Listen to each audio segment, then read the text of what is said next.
Alors pour cette deuxième question, de nouveau une intégrale impropre et de nouveau on déclare l'intégrande. J'ai changé de variable, je n'étais pas obligée, peu importe. Et comme d'habitude, on regarde où sont les problèmes et là vous devez voir qu'il y a un problème en 0 et en l'infini et aucun problème sinon à l'intérieur de 0 l'infini. Elle est localement intégrable.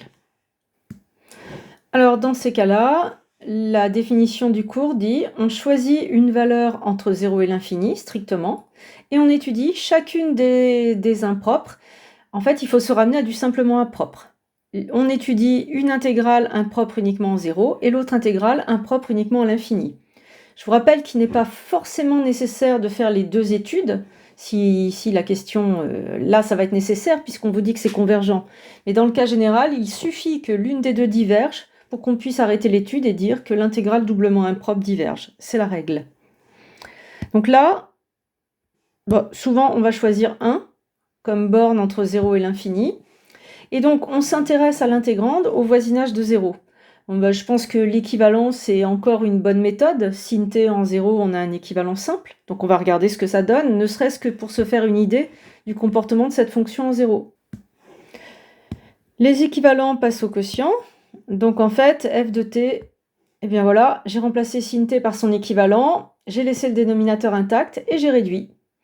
Et donc, puisque f de t au voisinage de 0, c'est quasiment comme la formule racine de t, eh bien la limite en 0 c'est 0, et donc votre fonction, elle n'a pas d'asymptote en 0, elle se prolonge par continuité en 0, et donc on va dire que ça converge, mais en vérité, on peut dire aussi que cette intégrale de 0 à 1 n'est pas vraiment impropre. Il n'y a pas de problème. En tout cas, c'est sûr, il y a convergence en 0. Et donc, on va passer à l'intégrale de 1 à l'infini. Alors, pour l'infini, il faut absolument vous inspirer de la démonstration de votre intégrale semi-convergente de référence sin t sur t. C'est à ça que doit vous faire penser cette fonction. Elle ressemble à sin t sur t. Donc, en fait, vous allez pouvoir la gérer parce que vous connaissez très bien la démonstration de sin t sur t. Et si vous ne la connaissez pas, je vous invite à revoir la vidéo parce qu'elle est dans une des playlists et je vous ai dit qu'il fallait connaître la démonstration. Donc là, si vous vous souvenez de sin t sur t, eh bien vous vous inspirez de ça pour faire l'étude de cette intégrale impropre. On va déclarer une fonction intégrale qui, elle, n'est pas impropre, et on va montrer que ce f de x, donc comme d'habitude, on fait attention à ce qu'il y ait deux variables, le x ici qui survit, et la variable d'intégration qui, elle, est muette. Et on va montrer que cette fonction a une limite finie en l'infini en faisant une intégration par partie. Alors l'idée de l'IPP, c'est de faire grimper ici la puissance de t au dénominateur. Là, on a t puissance 1,5. On va faire grimper de façon à avoir du Riemann convergent en valeur absolue. En valeur absolue. Parce que là, en fait, ce qui rend convergente cette intégrale, je vous rappelle, c'est le fait que sin t change de signe. C'est pour ça qu'elle est un peu plus compliquée à étudier. Donc, j'accélère parce que finalement, c'est un peu comme sin t sur t. J'ai posé f de x, j'ai reformulé ici sin t comme la dérivée de moins cos t, le moins je l'ai mis devant. J'ai rappelé que les deux fonctions qui apparaissent sont de classe C1 sur l'intervalle d'intégration 1x, fermé, et donc on a le droit de faire l'IPP. Je vous rappelle qu'on est sur une intégrale pas impropre, on ne fait pas d'IPP sur des intégrales impropres. Et donc le f de x, le voilà.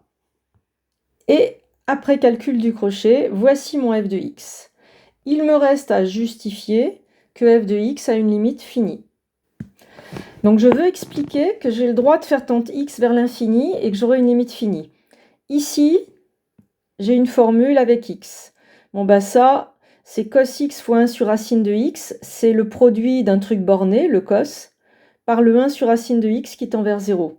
Donc ça, je sais que ça a une limite finie et je sais même que c'est 0. Je peux l'expliquer. Voilà. Ça tend vers 0, pas de problème. Il me reste à expliquer ici que cette intégrale, où je vois apparaître x, elle aussi, elle a une limite finie quand x tend vers l'infini. Ça, c'est exactement prouver que l'intégrale de 1 à l'infini de cos t sur t3,5 dt est convergente. Et donc, on va pouvoir le montrer parce qu'il y a une majoration évidente par du Riemann convergent, 1 sur T3,5 en valeur absolue. Donc là aussi, je vais abréger les explications car c'est extrêmement similaire à sin t sur t que vous avez en vidéo. Donc j'ai pris l'intégrande avec la variable t, je l'ai majorée en valeur absolue. J'explique que ici on a une intégrale, vous faites bien attention à partir de 1. Intégrale de 1 à l'infini de 1 sur t3,5 dt converge. Si vous planez et que vous partez de 0, vous racontez une bêtise. Les Riemann ne convergent jamais à la fois en 0 et en l'infini. Et donc, par majoration, cette intégrale-là converge, et donc, cette intégrale-là qui n'est pas impropre a bien une limite finie en plus l'infini. Quand x tend vers l'infini, c'est cette valeur-là. Et donc, c'est bon. Vous pouvez passer à la limite maintenant en faisant vos opérations de limite. Et donc, votre f de x, eh bien, voilà sa limite. Ce qui prouve que notre intégrale converge. Et donc, l'intégrale i, qui est doublement impropre, converge elle aussi. Alors, la question suivante, on nous demande d'en déduire un lien. Donc, évidemment, il faut jouer au jeu des 7 erreurs. Quel est le rapport entre cette intégrale-là et celle-là? Déjà, les bornes sont les mêmes. Bon, ok. Et puis, il y a sinus. Il y a sinus, il n'y a plus racine et il y a ce x au carré. D'où l'idée peut-être d'un changement de variable qui ferait disparaître ça. Genre, remplacer x par x au carré, mais vous savez bien que dans un changement de variable, il faut changer le nom des variables. Donc, il me semble que... Hop, pardon, c'est pas du tout ce que je voulais mettre. Donc, ce que je voulais vous mettre, c'était plutôt cette idée de changement de variable. X égale racine de t. Je vous rappelle que pour une intégrale impropre, c'est bien d'avoir l'aspect bijectif et de classe C1. Et donc là, oui, en effet, on a une bijection, on a droit aux intervalles ouverts. De 0 l'infini vers 0 l'infini.